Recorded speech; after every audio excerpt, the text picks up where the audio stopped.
Today, man has created a world of uncertainty.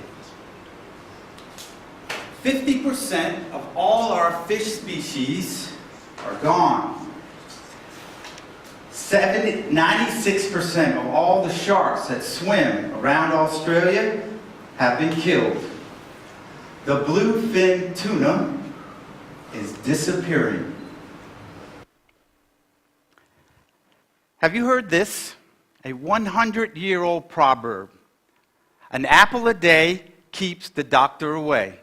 Yes, but today, in order to get that same nutritional value of an apple grown just 100 years ago, you would have to eat 14 different apples.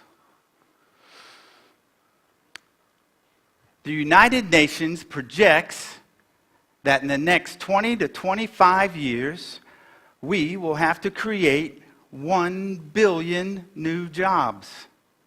A world of uncertainty. Perhaps. My story begins at the age of 50.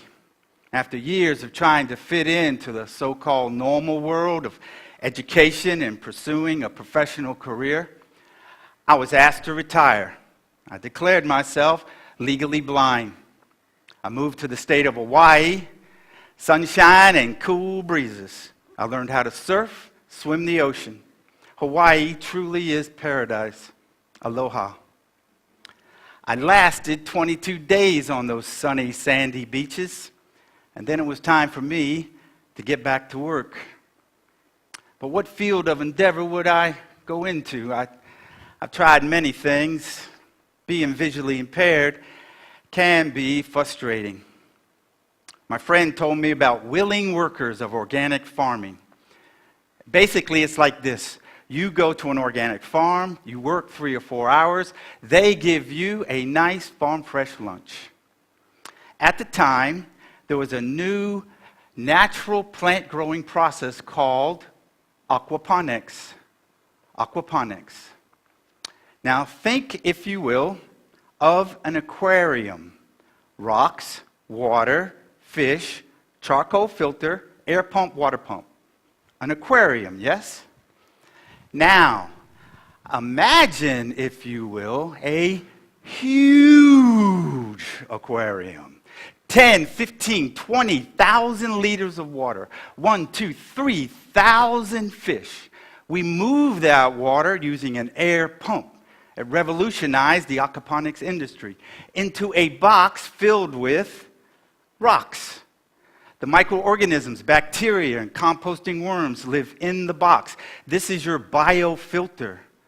The box fills up with fish water. A bell siphon will trip and send thousands of liters of water into your flow bed, your grow bed. Imagine, if you would, a 4-foot by 25-foot by 8-inch deep flow bed, grow bed. Imagine 10, 15, 20 of these 4-foot by 25-foot by 8-inch deep flow beds, grow beds. These are your pools for plants. The plants sit in rafts and float on top of the water. Imagine, and they soak up, imagine these long, gorgeous roots soaking up all the nutrients. Trace elements like zinc, magnesium, and iron. Dark leafy greens like spinach, kale, arugula, Chinese cabbage. Vegetables like eggplant, zucchini, butternut squash. Herbs like dill, oregano, Thai basil. Strawberries, blueberries, blackberries. Delicious. This is aquaponics. And this took my 3-4 hours a day to 10, 12 hours every day. This opened up a whole new world for me. From microbiology, physics, structural engineering, botany, farming, organic gardening. I started teaching kids worm composting and how to start a nursery. With the help of Facebook, YouTube, Google, and TEDx, people from around the world were seeing what we were doing on this small little island in the South Pacific. I was invited to go to Thailand, teach aquaponics. I met with the engineers. I was able to self-discover Thailand on my own. I went to rural little villages and 1, 2 street little towns. I met hundreds, if not thousands, of young people, and they were all interested in aquaponics, permaculture, and natural farming. It was an amazing time.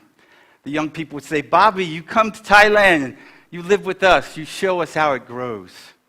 Wonderful people. From Thailand, my journey took me to Myanmar, Nepal, and India. And I'd ask myself this question.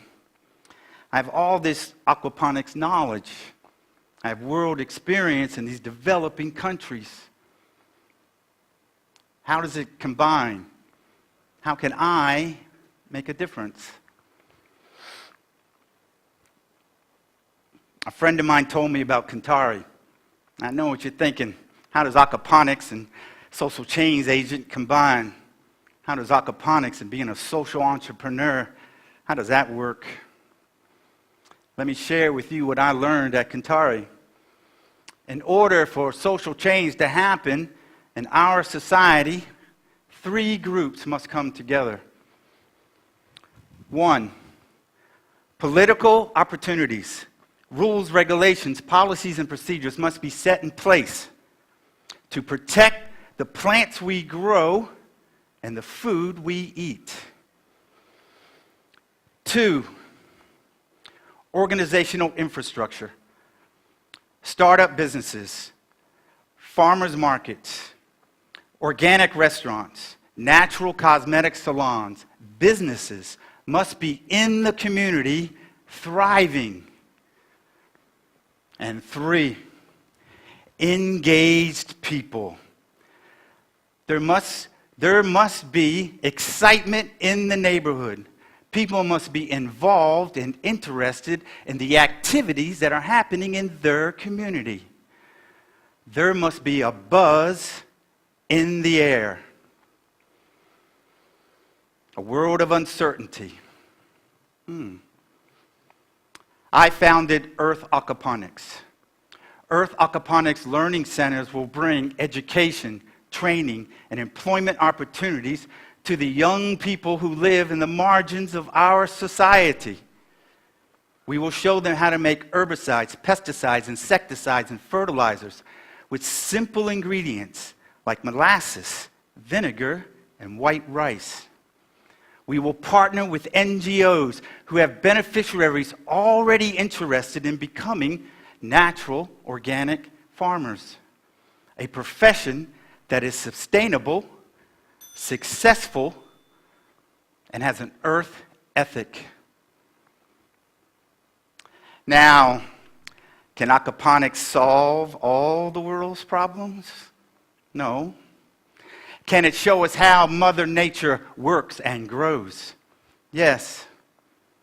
Will it bring education, training, and employment opportunities to the young people who live in the margins of our society? Yes. Are we on the cusp of a brand new way of growing wholesome, organic, natural food? Yes. A world of uncertainty now has endless possibilities. I leave you now with this quote from President John F. Kennedy. If a free society cannot help its poor and hungry, it cannot help the rich. Let's all grow together. Thank you. Aloha.